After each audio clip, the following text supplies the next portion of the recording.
സ്ത്രീമൊഴിയുടെ ഒരു പുതിയ എപ്പിസോഡിലേക്ക് എല്ലാ മാന്യ പ്രേക്ഷകർക്കും സ്വാഗതം. ഇന്ന് സ്ത്രീമൊഴിയിലൂടെ നമ്മൾ പരിചയപ്പെടുന്നത് ഷൊർണൂർ നഗരസഭ മുൻ ചെയർപേഴ്സൺ ജയചേച്ചിയാണ്. ജയചേച്ചിയുടെ വിശേഷങ്ങൾ നമുക്ക് ജയചേച്ചിയോടൊന്ന് ചോദിച്ചറിയാം. ജയചേച്ചി, വെൽക്കം ടു ദി ഷോ. എന്താണ് പൊതുപ്രവർത്തന രംഗവും? ജയചേച്ചി ഒരു അഭിഭാഷക കൂടിയാണ്. അഭിഭാഷക, വക്കീൽ എന്ന നിലയിലുള്ള പ്രവർത്തനങ്ങളും ഒക്കെ ഞങ്ങളുടെ പ്രേക്ഷകർക്ക് വേണ്ടി പങ്കുവയ്ക്കണം. ഞാൻ 16 വർഷമായി എൻ്റെ അഭിഭാഷക വൃത്തി തുടങ്ങിയിട്ട്. അതിൽ കഴിഞ്ഞ ഒരു 6 വർഷമായിട്ട് പൊതുപ്രവർത്തന രംഗത്ത് സജീവമായിട്ട് തന്നെ 6-7 വർഷത്തിലധികമായിട്ട് പൊതുപ്രവർത്തനത്തിൽ രണ്ടും പാരലാണ്. നമ്മൾ സഹായിച്ചിട്ടുണ്ടോ ഈ അഭിഭാഷക, അതായത് ഒരു വക്കീൽ, നിയമങ്ങൾ നന്നായിട്ട് അറിയുന്നത് കാരണം ഈ പൊതുപ്രവർത്തന രംഗത്ത് ചേച്ചിക്ക് അതൊരു സഹായകരമായി? പൊതുപ്രവർത്തന രംഗത്ത് വളരെയധികം എനിക്ക് സഹായിച്ചിട്ടുണ്ട് നിയമം അറിയുന്നത്. അതേസമയം തന്നെ പലപ്പോഴും എനിക്ക് നിയമം അറിയാം എന്നുള്ളത് പലപ്പോഴും എനിക്ക് മറ്റുള്ളവർക്കൊരു ബുദ്ധിമുട്ടായിട്ടും തോന്നിയിട്ടുണ്ട്. നിയമത്തിനെതിരായി പ്രവർത്തിക്കാൻ നമ്മൾക്ക് സ്വാഭാവികമായിട്ടും നിയമം അറിയുന്ന ഒരാളെന്നുള്ള നിലയ്ക്ക് ബുദ്ധിമുട്ടുണ്ടായത് ചിലപ്പോൾ പ്രത്യക്ഷമായി പ്രകടിപ്പിക്കുമ്പോൾ മറ്റുള്ളവർക്ക് അതൊരു അസ്വസ്ഥത ഉണ്ടാക്കിയിട്ടുമുണ്ട്. പക്ഷേ നമുക്ക് ഈ ഒരു നിയമം കൈകാര്യം ചെയ്യുന്ന ഒരാൾ എന്നുള്ള ഒരു വ്യക്തി എന്നുള്ള നിലയിൽ തന്നെ നിയമലംഘനം വളരെയധികം പറ്റില്ല. അങ്ങനെ ഒരു ബുദ്ധിമുട്ട് ഉണ്ടായിട്ടുണ്ട്. പക്ഷേ അഭിഭാഷക വൃത്തിയിലൊരു ഇപ്പോൾ 16 വർഷമായി എന്ന് പറഞ്ഞാൽ ഞാൻ കൂടുതലായിട്ടും എന്താ പറയുക, സ്ത്രീകളെ സംബന്ധിച്ച നിയമങ്ങൾ അതിനെക്കുറിച്ച് ക്ലാസ്സുകൾ എടുക്കാൻ പോവാറുണ്ട്. അപ്പം പാലക്കാട് ജില്ലാടിസ്ഥാനത്തിലായാലും പിന്നെ കുട്ടികൾക്കും സ്ത്രീകൾക്കും എതിരെയുള്ള അതിക്രമങ്ങൾക്കെതിരെയുള്ള സംരക്ഷണ നിയമങ്ങൾ, അങ്ങനത്തെയൊക്കെ അവയർനെസ് ക്ലാസ്സുകൾ എടുക്കാറുണ്ട്. പലപ്പോഴും നമ്മുടെ സമൂഹത്തിലെ പല സ്ത്രീകൾക്കും പര്യാപ്തമായ സാമ്പത്തിക സ്രോതസ് ഇല്ലാത്തത് കൊണ്ട് അവർ നീതി നിഷേധിക്കപ്പെട്ടവരുണ്ട്. അപ്പം ഞാൻ എപ്പോഴും പറയാറ്, ഒരു സ്ത്രീയും അവർക്ക് സാമ്പത്തിക സ്രോതസ് ഇല്ല എന്നതിൻ്റെ പേരിൽ നീതി നിഷേധിക്കാൻ പാടില്ല. അപ്പോൾ അങ്ങനെയുള്ള കുറേ ആളുകൾ നമ്മുടെ അടുത്ത് അഭയം വരാറുണ്ട്. അപ്പോൾ അവർക്ക് നമ്മൾ നീതി നേടിക്കൊടുക്കുമ്പോൾ അല്ലെങ്കിൽ അവർക്ക് അതിനനുസരിച്ച് എന്തെങ്കിലും നമ്മൾ ചെയ്തു കൊടുക്കുമ്പോൾ അവരുടെ മുഖത്ത് ഉണ്ടാകുന്നൊരു സന്തോഷമുണ്ടല്ലോ, അതാണ് എനിക്ക് കിട്ടുന്ന ഏറ്റവും വലിയൊരു റിവാർഡ്. അത് വളരെ പലപ്പോഴും വളരെയധികം സംതൃപ്തി ഉണ്ടാവാറുണ്ട്. ചേച്ചി, ഇപ്പൊ നിയമത്തിന്റെ അറിവില്ലായ്മ, അതായത് ചിലർക്കൊന്നും ഇപ്പൊ നിയമം അറിയില്ല, അങ്ങനെ നിയമത്തിന്റെ അറിവില്ലായ്മ എത്രത്തോളം ഈ ഓരോരുത്തരെ ബാധിക്കുന്നുണ്ട്? നിയമം അറിയില്ലെന്ന് ഇപ്പോൾ സാധാരണ ഒരു മനുഷ്യന് ചിലപ്പോൾ പീനൽ കോഡ്സോ അങ്ങനത്തെ കാര്യങ്ങളൊന്നും അറിയില്ലായിരിക്കാം. അതുകൊണ്ട് അവർക്ക് പ്രതികരിക്കാനും പറ്റില്ല. ഇത് ഇങ്ങനെയാണെന്ന് അറിഞ്ഞാലല്ലേ പ്രതികരിക്കാൻ പറ്റുള്ളൂ. Ignorance of law is not an excuse. അതൊരിക്കലും നിയമം ഇങ്ങനെയാണെന്ന് അറിയില്ല എന്നുള്ളത് ഒരു പ്രതിയെ സംബന്ധിച്ചൊരു എക്സ്ക്യൂസ് അല്ല. പക്ഷേ നമ്മുടെ നാട്ടിൽ ഇപ്പം അങ്ങനെ ലീഗൽ അവയർനെസ് ക്യാമ്പുകളും ക്ലാസ്സുകളും ഒക്കെ ഒരുപാട് നടക്കുന്നത് കൊണ്ട്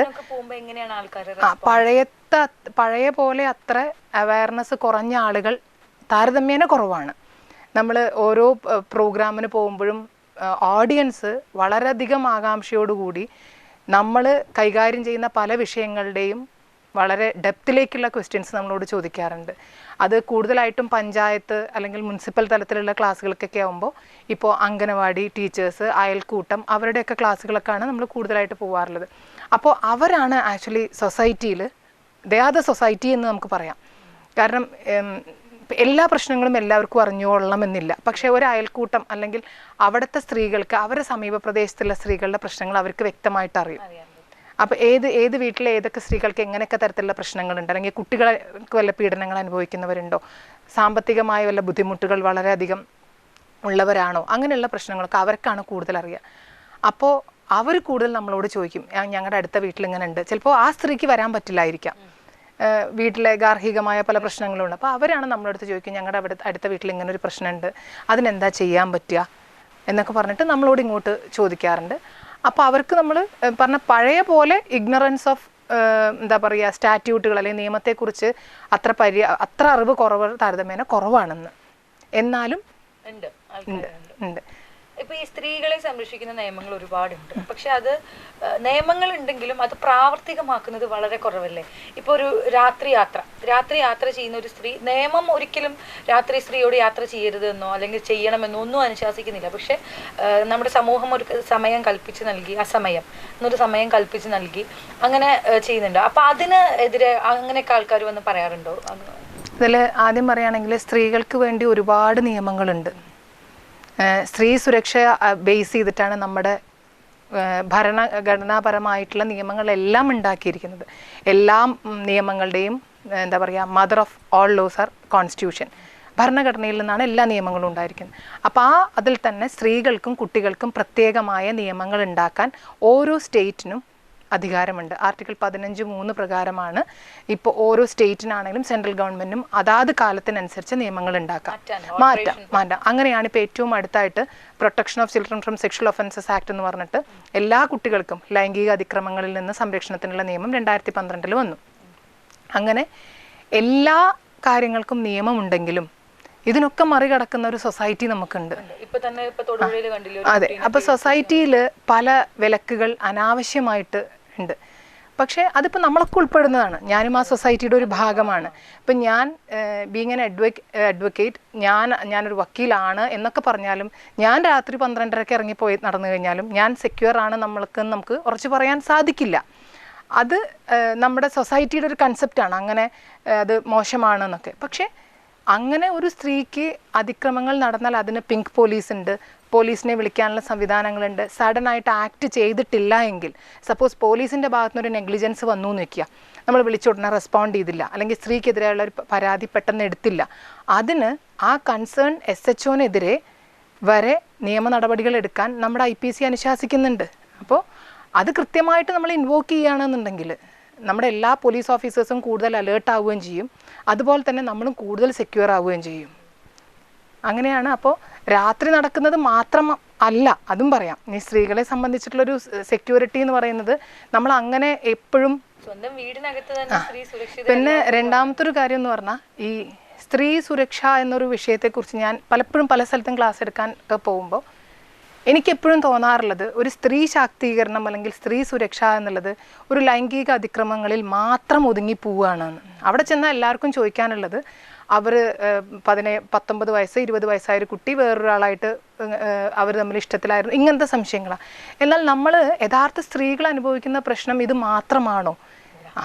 ആ ഒരു തരത്തിലേക്ക് അതിനെ ഒരിക്കലും ചുരുക്കരുത്. നമ്മൾ ഇന്ന് എത്ര സ്ത്രീകൾക്ക് ബാങ്കിൽ പോയി സ്വന്തമായിട്ട് പണമിടപാട് നടത്താൻ സാധിക്കും? എത്ര സ്ത്രീകൾക്ക് സ്വന്തമായിട്ട് ഒരു റേഷൻ കാർഡ് ഉണ്ടാക്കാൻ എന്താണ് അതിൻ്റെ പ്രൊസീജിയർ എന്ന് എത്ര പേർക്ക് അറിയും? എത്ര പേര് ഒരു ഗവൺമെൻറ് ഹോസ്പിറ്റലിൽ പോയിട്ട് അവരവരുടെ OP ടിക്കറ്റ് എടുത്ത് ഡോക്ടറെ കണ്ട് മരുന്ന് വാങ്ങി വരാൻ എത്ര പേർക്ക് അറിയും?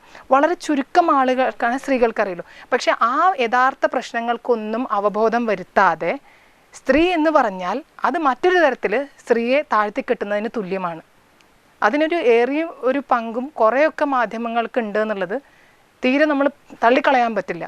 കാരണം സ്ത്രീക്കെതിരായ ഒരു ലൈംഗിക അതിക്രമം എന്നുള്ളൊരു വിഷയമാണെങ്കിൽ അത് ഏറ്റവും വലിയൊരു വാർത്തയായി, ആ വാർത്തയ്ക്ക് ഒരു അതീവ പ്രാധാന്യം കൊടുത്ത് അതിനെ പല പേരിട്ട് വിളിച്ച് ഓരോ സ്ഥലത്ത് നടക്കുന്നത്. അപ്പോൾ അതിനെ അങ്ങനെ അങ്ങോട്ട് കാണിക്കുമ്പോൾ സ്ത്രീ എന്ന് പറഞ്ഞാൽ ഇതിന് മാത്രമുള്ളൊരു വസ്തു എന്നുള്ള രീതിയിലേക്ക് ചുരുങ്ങി പോകുന്നുണ്ട് എന്നുള്ളതാണ്. അപ്പോൾ യഥാർത്ഥ സ്ത്രീ ശാക്തീകരണം എന്ന് പറയുന്നത് ലൈംഗിക അതിക്രമങ്ങൾക്കെതിരായുള്ള മാത്രമല്ല, മറ്റെല്ലാ തലത്തിലും സ്ത്രീ അതിന് ഏറ്റവും വേണ്ടത് വിദ്യാഭ്യാസം. ഏത് സ്ത്രീക്കും അവർ സ്വയം പര്യാപ്തമാകണം. അപ്പോൾ ഈ വിദ്യാഭ്യാസം ഒരു പരിധിവരെ കാര്യങ്ങൾ മനസ്സിലാക്കാൻ, ഇപ്പോൾ ഇംഗ്ലീഷിലൊരു ലെറ്റർ വന്നാൽ അത് വായിച്ച് അതിൻ്റെ കണ്ടന്റ് എന്താണെന്ന് മനസ്സിലാക്കണമെങ്കിൽ അവർക്ക് വിദ്യാഭ്യാസം വേണം. അപ്പോൾ സ്ത്രീയെ ഏറ്റവും കൂടുതൽ വിദ്യാഭ്യാസത്തിന് പ്രാധാന്യം കൊടുത്ത് കൂടുതൽ തൊഴിലിടങ്ങളിൽ തൊഴിൽ സാധ്യതകൾ അതെല്ലാം സ്ത്രീക്ക് വരുമ്പോഴാണ് സ്ത്രീ കുറച്ചുകൂടെ ശാക്തീകരിക്കപ്പെടുക. സാമ്പത്തികമായി വീട്ടിലെ സാമ്പത്തികം കൈകാര്യം ചെയ്യുന്നത്, കുടുംബ ബഡ്ജറ്റ് ഏറ്റവും നന്നായി കൈകാര്യം ചെയ്യാറാ സ്ത്രീയാണ് അല്ലേ?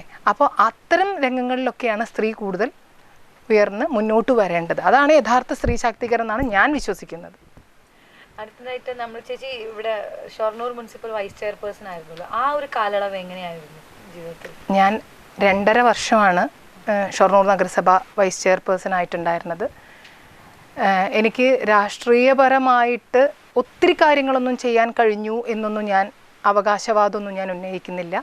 പക്ഷെ ഞാൻ 2.5 വർഷം വൈസ് ചെയർപേഴ്സൺ ആയിരിക്കുന്ന കാലത്ത് എന്നാൽ കഴിയുന്ന കാര്യങ്ങൾ, അത് എൻ്റെ അറിവിൽപ്പെട്ടിടത്തോളവും അല്ലെങ്കിൽ എൻ്റെ ശ്രദ്ധയിൽപ്പെട്ട ഒരുപാട് പ്രശ്നങ്ങൾ ഞാൻ പരിഹാരം നേടിക്കൊടുത്തിട്ടുണ്ട്. കൂടുതലായിട്ടും ഞാൻ 17ാം വാർഡിൻ്റെ പ്രതിനിധിയായിരുന്നു. 17ാം വാർഡ് എന്ന് പറഞ്ഞാൽ ടൗൺ പ്രദേശത്താണ്. അപ്പോൾ ആ പ്രദേശത്ത് ഒരുപാട് ഡെവലപ്മെൻറ്റ്സ് എനിക്ക് ചെയ്യാൻ സാധിച്ചിട്ടുണ്ട്.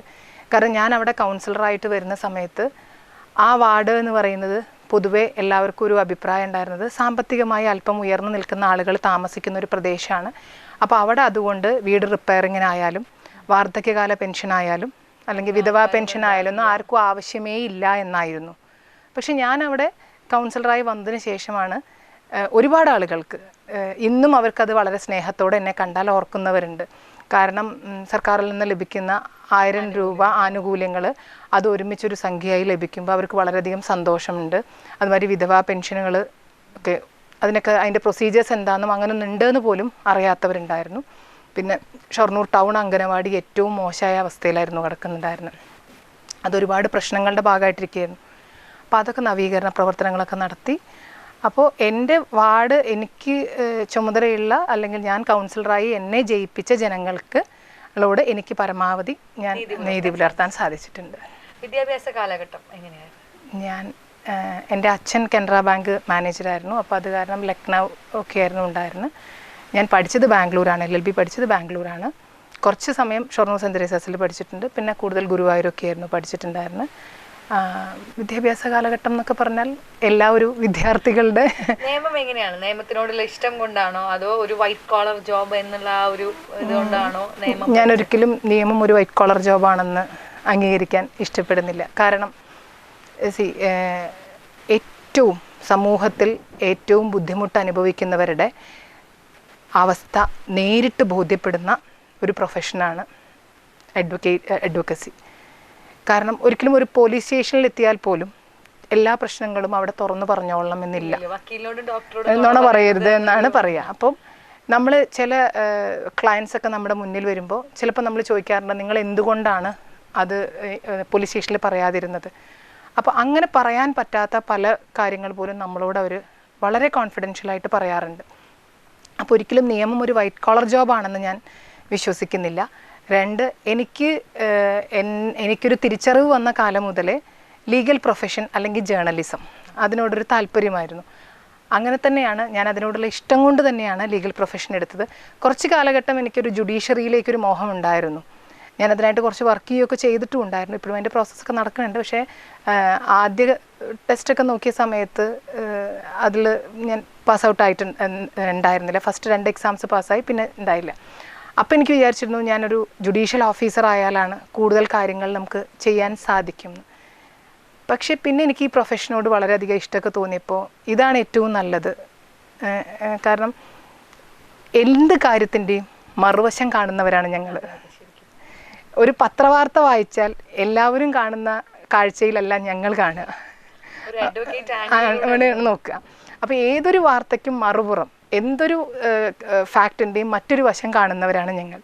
അപ്പോൾ അതുകൊണ്ട് തന്നെ നമുക്ക് ഇപ്പോൾ എന്തും പൂർണ്ണമായി വിശ്വസിക്കാൻ, നമുക്ക് പെട്ടെന്നൊരു കാര്യം ആര് പറഞ്ഞു കേട്ടാലും അത് പൂർണ്ണമായി വിശ്വസിക്കുന്ന ഒരു പ്രകൃതം നമുക്കാവില്ല. അത് പ്രൊഫഷൻ്റെ ഭാഗമായി വന്നതായിരിക്കും.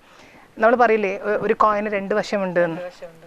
അപ്പം വളരെ ചില വാർത്തയ്ക്കൊക്കെ അച്ഛൻ മകനെ കൊന്നു എന്നൊക്കെ. അപ്പം അച്ഛൻ മകനെ കൊന്നു എന്ന് പറയുമ്പോൾ അത് കുറേ വാർത്തകളൊക്കെ ഉണ്ടായിരിക്കും, കുറ്റം മകനെ കൊന്നു എന്നൊക്കെ പറഞ്ഞു. പക്ഷെ അതിന് മറ്റൊരു വശം ചിലപ്പോൾ ഉണ്ടാവുമായിരിക്കാം.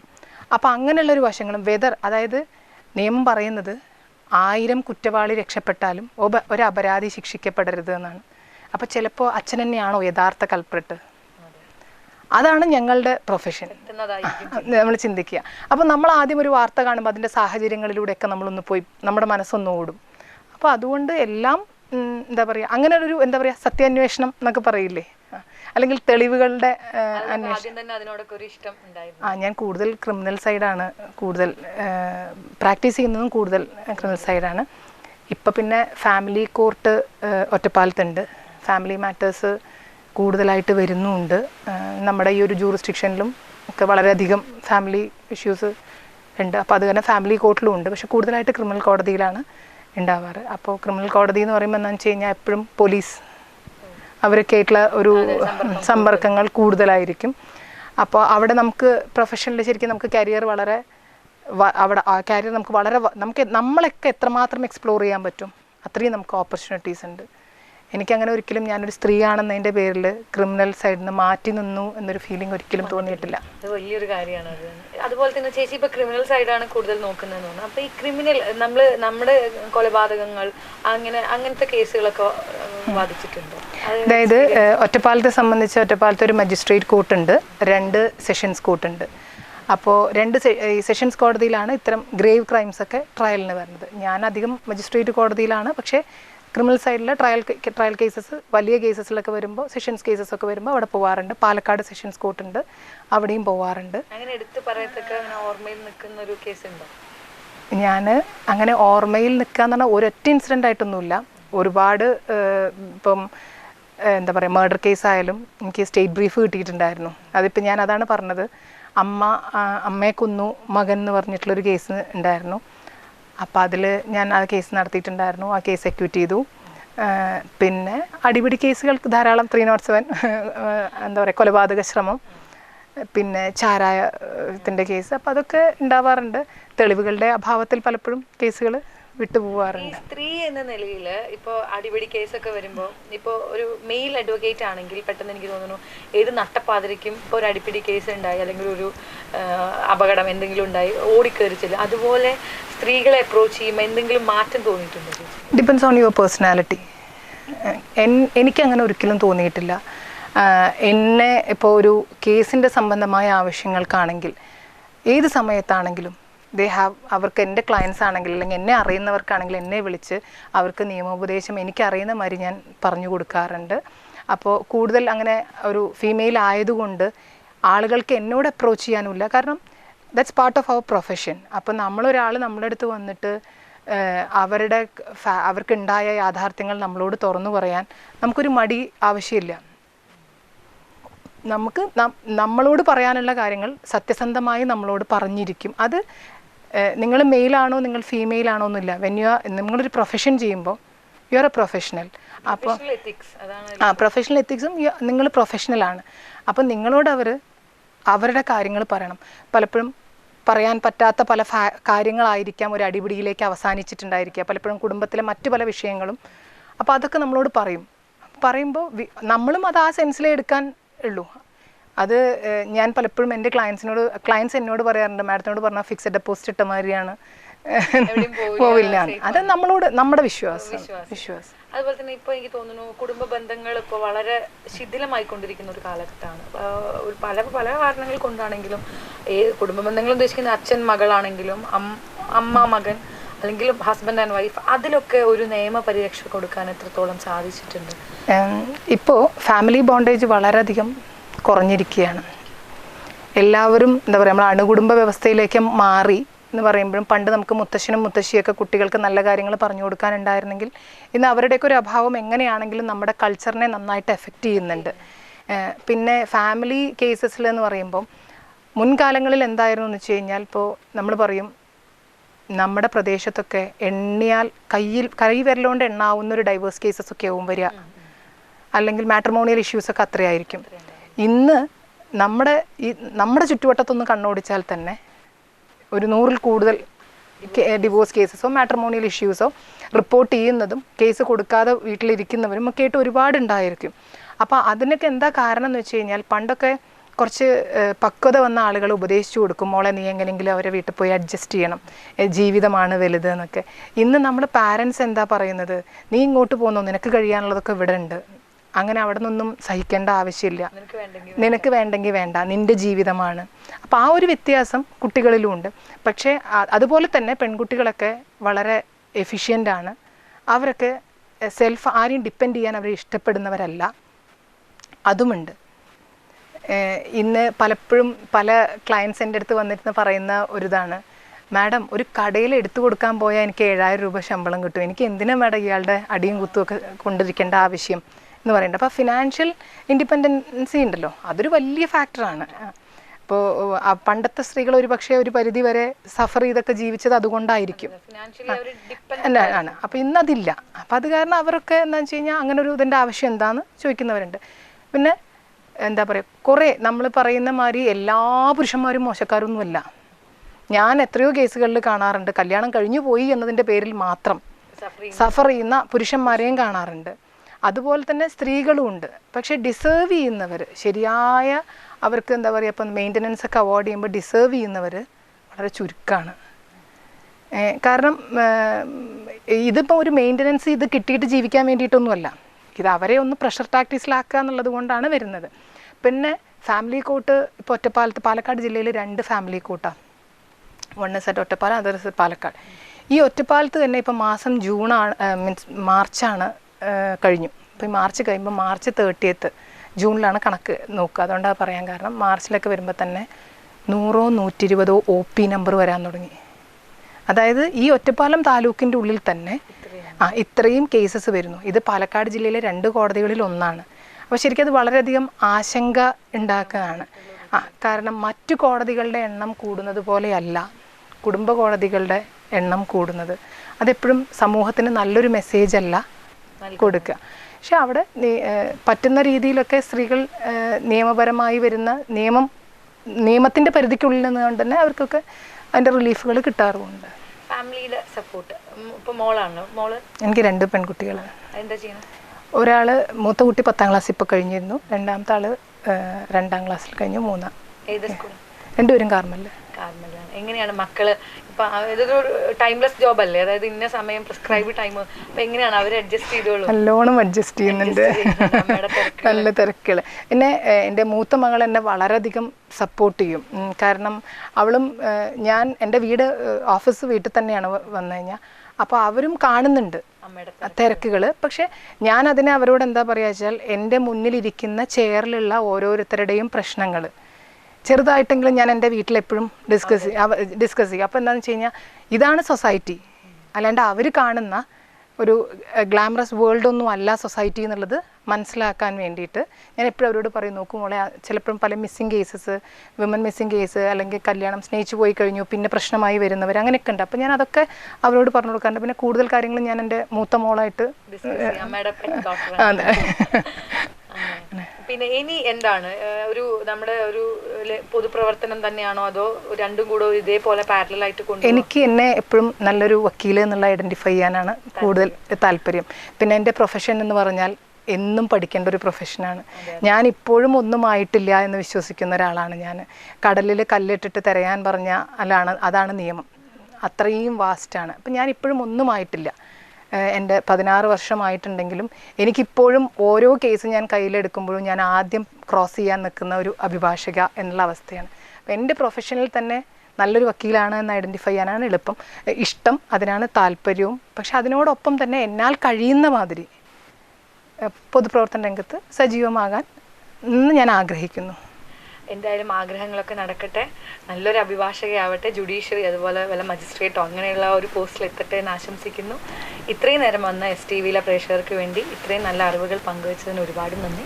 Thank you. സ്ത്രീമൊഴിയുടെ ഒരു പുതിയ എപ്പിസോഡുമായി വീണ്ടും കാണുന്നവരെ നന്ദി, നമസ്കാരം.